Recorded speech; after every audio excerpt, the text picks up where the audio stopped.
레위기 15장의 말씀을 가지고 아무도 보는 이 없을 때도 라는 제목으로 이 말씀을 상고하고자 합니다.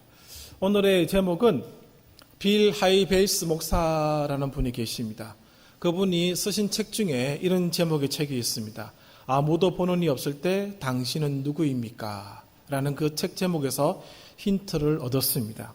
이 책 제목과 본문의 의도가 비슷한 면이 있기 때문에 그렇습니다.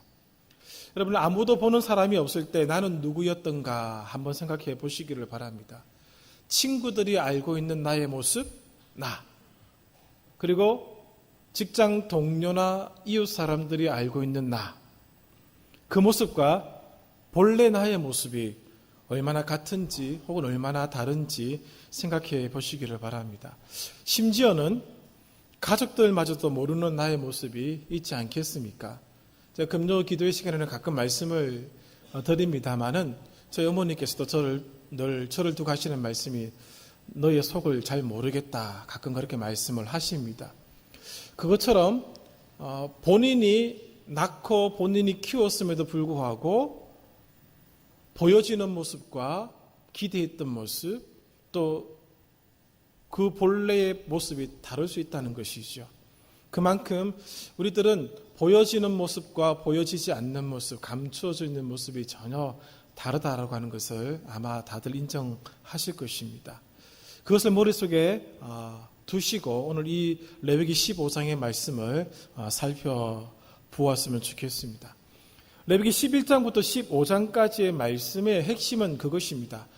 하나님께서 하나님의 백성들에게 요구하시는 정결함의 모습, 거룩함의 모습이 여기 나타나고 있다는 것이죠. 11장에는 음식부업으로부터 시작하고 있습니다. 그 음식부업으로부터 시작되어진 그 모든 내용들은 사실 하나의 표지를 보여주고 있는 것이죠. 하나님의 백성이라고 하면은 이러이러해야 된다고 하는 그런 표지를 나타내주고 있는 것입니다. 이스라엘 백성은 그냥 백성이 아닙니다. 하나님이 선택한 백성들입니다. 그러므로 이방인들과는 분명히 달라야 됩니다. 살아가는 삶의 모습이 달라야 됩니다. 먹는 것도 달라야 됩니다. 사는 것도 달라야 됩니다. 생각하는 것도 달라야 됩니다. 그러면은 어느 정도까지 달라야 하는가? 그것을 오늘 이 레위기 15장이 보여주고 있다는 것입니다. 레위기 15장의 전체적인 내용은 32절과 33절이 요약하여 설명을 해주고 있습니다.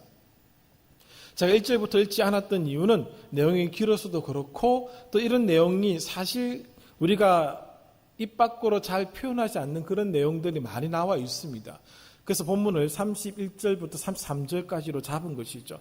집에 가셔서 15장을 천천히 한번 읽어보시기를 바랍니다. 이 규례는 32절입니다. 유출병이 있는 자, 몸에서 나오는 모든 것을 다 다루고 있는 것이죠.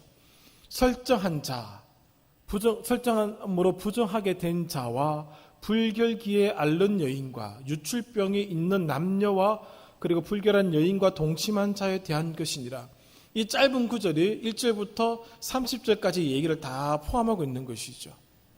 오늘 이 부분을 다루고 있는데 이것이 의미하는 바가 무엇인가를 우리가 찾아내야 한다는 것입니다. 이 내용은 이렇습니다. 한마디로 말씀드리면은 정상적인 사람의 몸에서 나오는 생리적인 현상을 다루고 있습니다.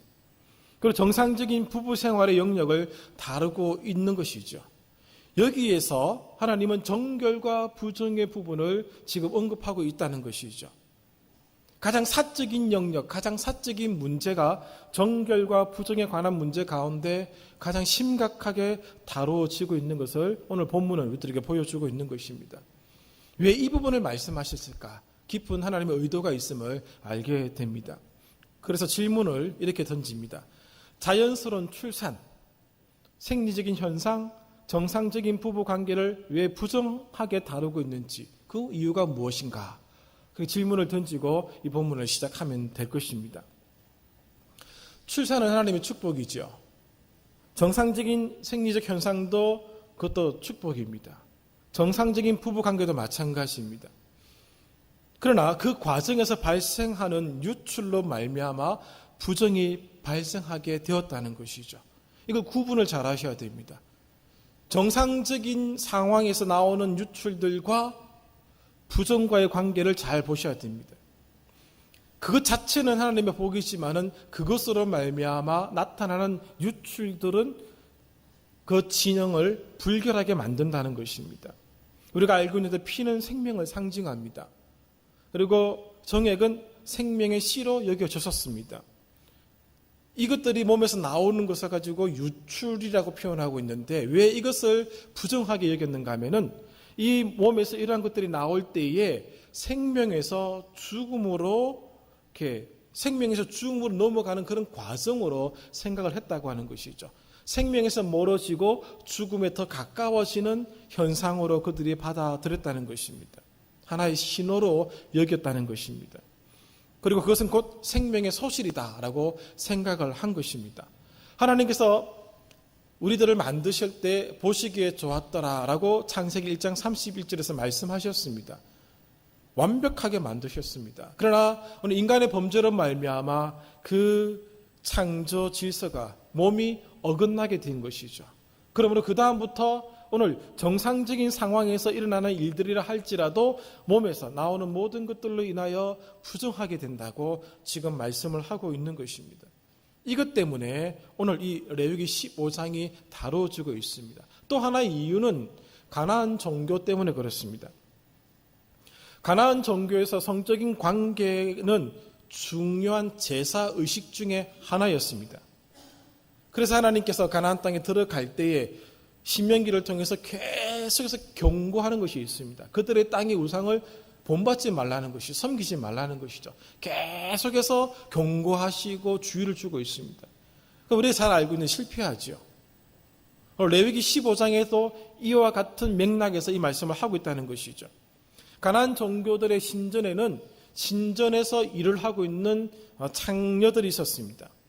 이들은 제2의 과정에서, 제사의 과정에서 풍요와 다산을 기원하기 위해서 성적인 관계를 맺습니다. 제사의 일부가 그렇습니다.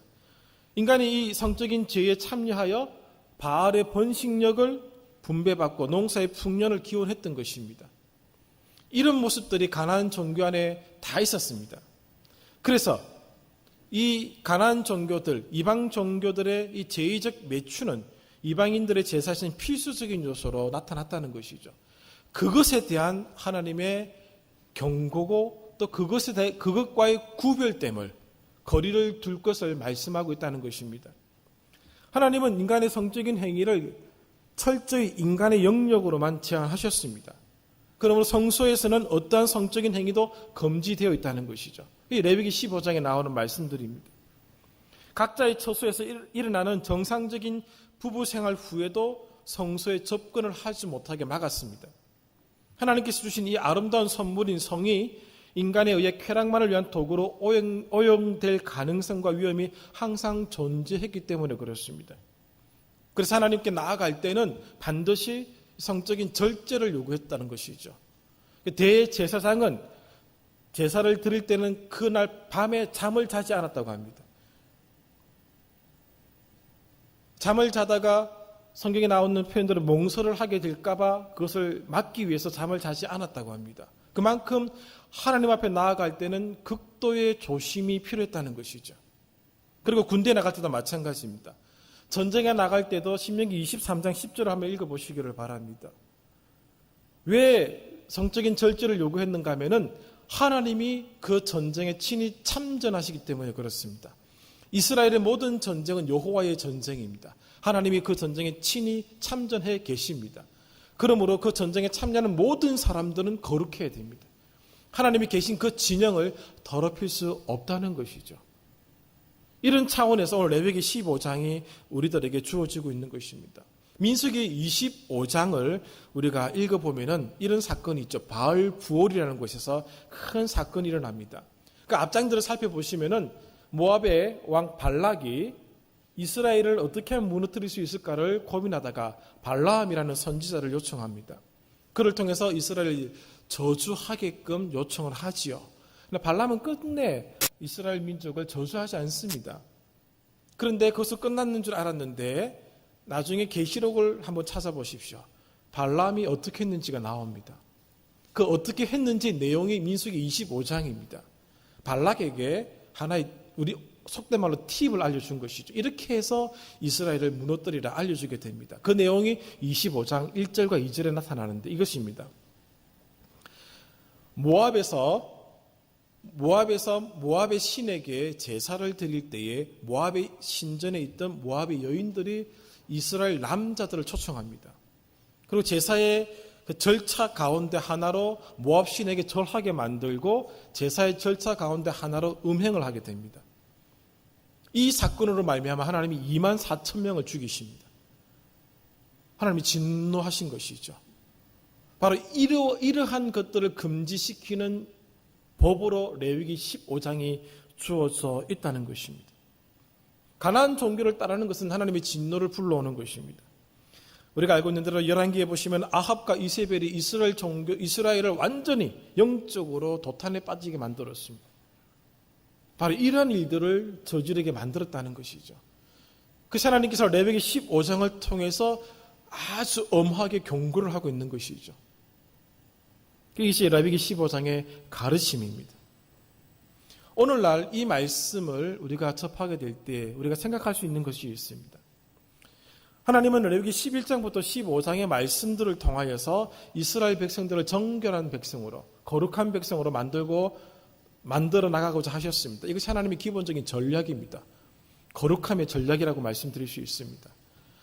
11장 먹는 것에서부터 시작하여서 12장 출산의 문제, 13장, 14장 전염병의 문제, 피부병의 문제, 15장의 가장 사적이고 가장 은밀하고 가장 감추어져 있는 개인적인 문제의 영역에까지 하나님이 정결을 요구하신다는 것입니다. 우리의 삶의 모습을 다른 사람들에게는 숨길 수 있습니다. 굳이 다른 사람들에게 말할 수 없는, 알릴 필요가 없는 내용들이 우리들 개인적으로 참 많이 있지 않습니까? 사생활이죠. 오늘 성도님들보다 저를 제일 많이 아는 사람은 저의 가족이죠. 제가 저의 모습을 다 알죠.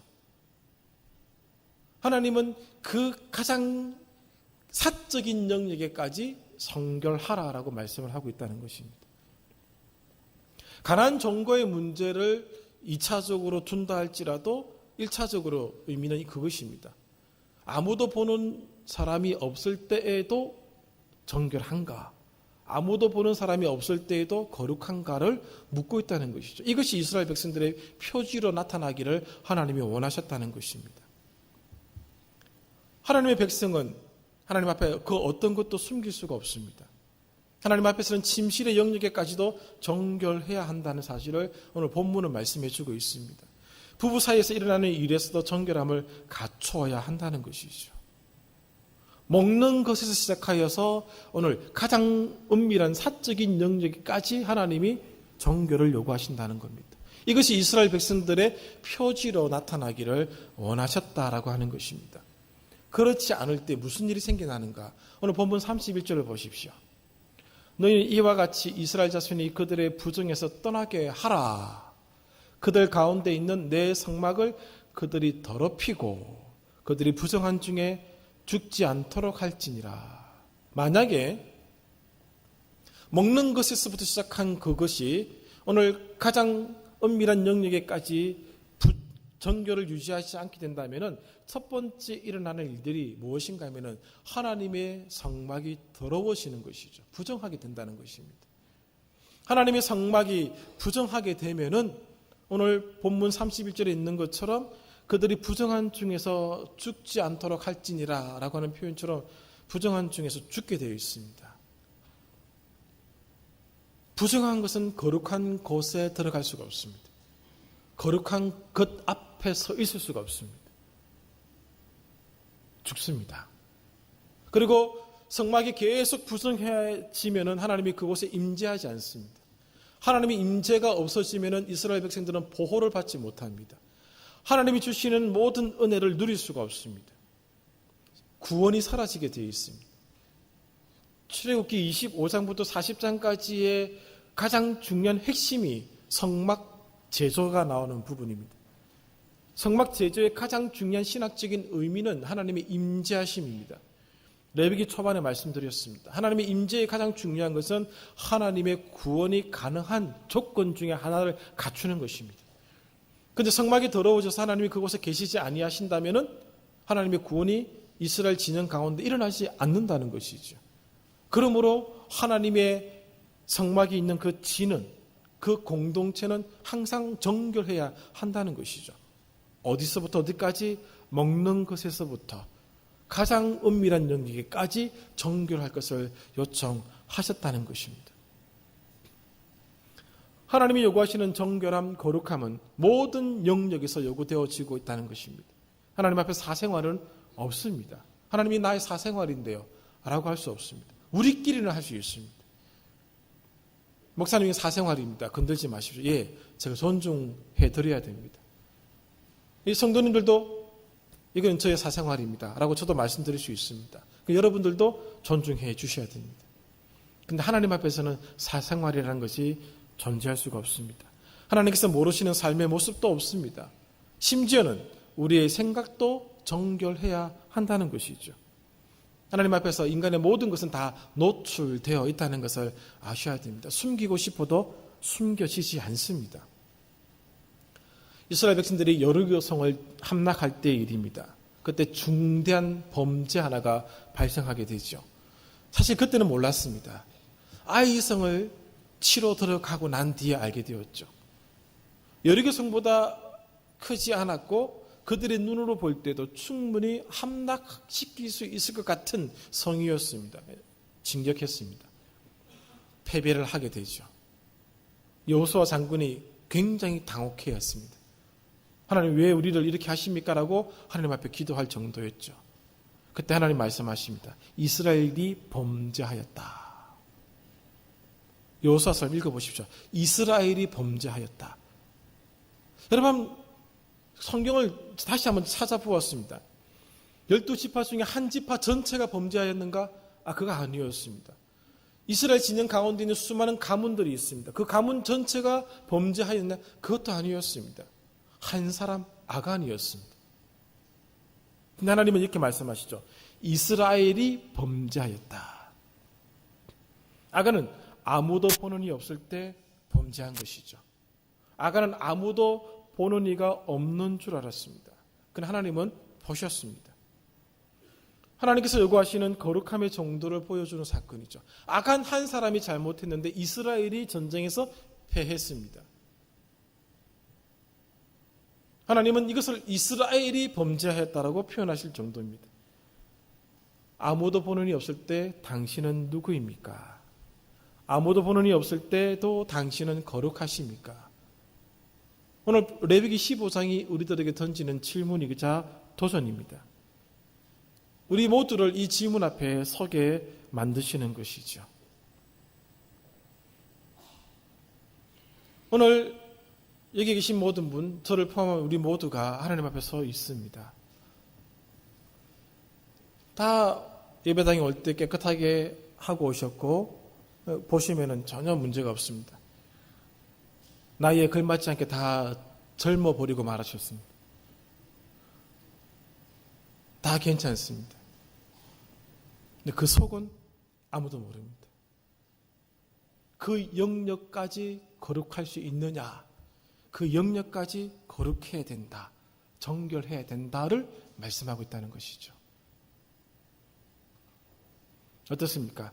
아무도 보는 이 없을 때에도 나는 여전히 하나님 앞에서 코람데오 신전의식의 삶을 사셨습니까? 그것을 지금 레위기 15장이 묻고 있다는 것이죠. 그것이 그 수준까지 하나님이 정결함을 요구하시고 그 수준까지 올라오기를 이스라엘 백성들에게 요청하고 있다는 것입니다. 그렇게 해서 구분시켜 주시는 것이죠. 우리가 세상의 가치를 따라가고 세상 사람들이 추구하는 것들을 여전히 추구한다면 구분할 수 있는 것이 없습니다. 그래서 이런 말씀 있지 않습니까? 사랑하는 자를 사랑한다면 그 무엇이 사랑이겠느냐. 그거는 예수 믿지 않는 사람들 다 하는 것이 아니겠습니까? 그래서 원수를 사랑하라고, 그리고 용서라고 하는 것을 일으키라고 말씀하시지 않습니까? 이 땅에 용서가 있습니까? 저는 없다고 봅니다. 진짜 진정한 사랑이 있을 수 있습니까? 근데 그것이 있어야 될 장소가 있다고 하는 것이죠. 하나님의 백성들이 모여있는 장소에서는 사랑, 용서, 진실됨, 그런 것들이 있어야 된다는 것입니다. 있느냐는 것이죠. 심지어 가족들마저도 우리는 속일 수 있습니다. 그렇게 해서 나를 포장할 수 있습니다. 하나님은 그 아무도 보는 이 없을 때에도 정결하라고 요청하고 있다는 것이죠. 레위기 15장을 다시 한번 읽어보십시오. 집에 가셔서. 표면적으로 나오는 이 말씀의 그 이면적인 면이 바로 이것을 보여주고 있는 것입니다. 이것으로 이 본문은 끝나지 않습니다. 물론 구약의 모든 구절들이 신약과 연관되어 있는 부분들이 참 많이 있습니다만, 특별히 오늘 이 레위기 15장은 신약과의 관계 속에서도 살펴보실 필요가 있습니다. 마가복음 5장 24절부터 34절까지의 내용을 보시면은 한 여인이 등장합니다. 12년 동안 혈류증이라는 병으로 고통당하는 여인이었습니다. 그때 예수님께서 지나가신다는 소식을 듣게 되자 이 여인도 예수님을 만나기 위해서 그 인파 속으로 뛰어듭니다. 많은 사람들이 예수님을 에워쌌습니다. 그런데 그 여인이 예수님께 다가가서 예수님의 옷을 만집니다. 레위기의 관점에서 보면은 예수님이 부정해지신 것이죠. 몸에 유출이 있는 사람은 질병 때문에 유출이 있든지 정상적인 상태에서 유출이 있든지 간에 유출이 있으면 부정합니다. 근데 부정한 여인이 부정한 것을 만지면 그것도 부정해집니다. 이 레위기 관점의 가르침입니다. 그런데 그 부정한 여인이 예수님을 만졌습니다. 예수님이 부정해지셔야 되죠. 어떤 일이 일어납니까? 마가복음 5장 29절이죠. 여인이 병이 나왔습니다. 그 몸을 느꼈습니다. 부정한 여인이 예수님을 만지게 되자 예수님께서 부정해지신 것이 아니라 그 여인이 정결해지신 것이죠. 구약에는 이런 일들이 나타나지 않습니다. 그 여인은 이스라엘의 딸로서의 지위가 회복된 것입니다. 예수님께서는 세리들과 죄인들을 피하지 않으셨습니다. 바리새인과 서기관들은 예수께서 그들과 함께 음식을 나누시는 것을 보고 싫어했습니다. 왜? 부정한 자들과 왜 함께 같이 있느냐는 것이죠. 부정한 여인을 만나러 사마리아 성에 가셨다는 것이죠. 예수님이 들어가시죠. 예수님이 가셨던 영역마다 정결하게 되었습니다. 레위기는 우리가 13장과 14장을 살펴보았던 것처럼 치료법에 대해서 말씀하지 않습니다. 그러나 예수님은 그분들을 치료해 주셨습니다. 회복시켜 주셨습니다. 구약의 한계가 깨트려지고 구약의 한계를 뛰어넘는 일들이 일어나게 된 것입니다. 오늘 레위기가 요구하는 것은 가장 은밀한 영역까지 정결할 것을 요구하십니다. 신약이 요구하는 것은 가장 부정한 곳에서 가장 정결함을 나타낼 수 있어야 한다는 것을 요청하고 있다는 것이죠. 제가 레위기 초반에 말씀드렸습니다. 레위기의 거룩은, 구약 성경의 거룩은 소극적인 거룩입니다. 피하는 것이죠. 회칠한 무덤에 관해서 말씀을 드렸습니다. 순례객들이 예루살렘 성전을 향하여 1년에 3번 가게 되어 있습니다. 그때 사람이 갑자기 죽을 수가 있죠. 그럼 매장을 하는데 그냥 길가에 매장을 해버립니다. 누군가가 그 시체를 묻은 묘 위를 밟고 지나갈 수 있지 않습니까? 그럼 부정하여서 성전에 들어갈 수가 없게 되는 것이죠. 그런 걸 방지하기 위해서 갑작스럽게 만들어진 묘지 위에는 회를 칠하여서 이곳이 사람이 묻힌 곳이다라고 하는 것을 알려주었습니다. 회칠한 무덤이 그렇게 나온 겁니다. 부정을 피해가라는 것이죠. 그렇게 해서 하나님은 이스라엘 가운데 부정함이 있지 못하게 하셨습니다. 그러나 신약은 다릅니다. 부정한 그곳에 들어가서 그곳을 적극적으로 거룩하게 만들라는 것이죠. 예수님께서 보여주신 적극적인 거룩입니다. 손양원 목사님에 관한 말씀을 드렸습니다. 손양원 목사님이 나병 환자를 돌보실 때 그들이 구약의 개념에서 부정한다고 해서 그들을 만지지 아니하시고 말씀으로만 하시고 그렇게 하지 않으셨습니다. 그들의 환부를 만지셨고 그 환부의 고름을 입으로 짜내서 버리면서 그들을 돌보셨습니다. 많은 사람들이 손양원 목사님을 부정하다고 얘기했습니까? 더럽다고 얘기했습니까? 아닙니다. 사랑의 원자탄이라는 책이 나오게 됐죠. 거룩한 것이 부정한 것에 들어가서 그곳을 거룩하게 만든 것이죠. 구약이 요구하는 거룩함은 먹는 것이 시작해서 가장 은밀한 곳까지 하나님 앞에 정결할 것을 요구하십니다. 그러나 신약의 거룩함은 부정한 곳에 들어가서 그것을 거룩하게 만들라는 것이죠.